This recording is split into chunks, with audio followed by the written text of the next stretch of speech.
Hey everyone, is your car acting strange when you put it in gear? You scanned the system and found code P0854, drive switch input circuit intermittent. This means inconsistent signals that can cause shifting problems or stalling. P0854 appears when the PCM detects intermittent signals from the drive switch input circuit. This switch tells the PCM whether your car is in drive mode. Signal issues cause shifting problems. Common symptoms: delayed shifting, limp mode, check engine light, and flickering gear indicators. Cruise control may also stop working properly. Now let's locate the key components.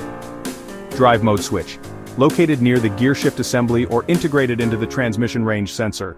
Transmission range sensor, mounted on the transmission side, detects gear position for proper starting.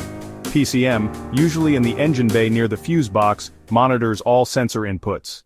Common causes: loose or corroded wiring, faulty drive switch, damaged transmission range sensor. Also check for misaligned shift linkage or rare PCM malfunctions. Step 1. Check the drive mode switch wiring for loose, corroded, or damaged connections. Step 2. Inspect the transmission range sensor, ensure it's properly secured and functioning. Step 3. Realign shift linkage if misaligned to match correct gear positions. Step 4.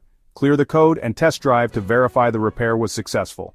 P0854 can cause serious transmission issues if ignored, but with quick checks of the switch and wiring, you can fix it. Like, share, and subscribe to IG Garage for more expert car repair tips.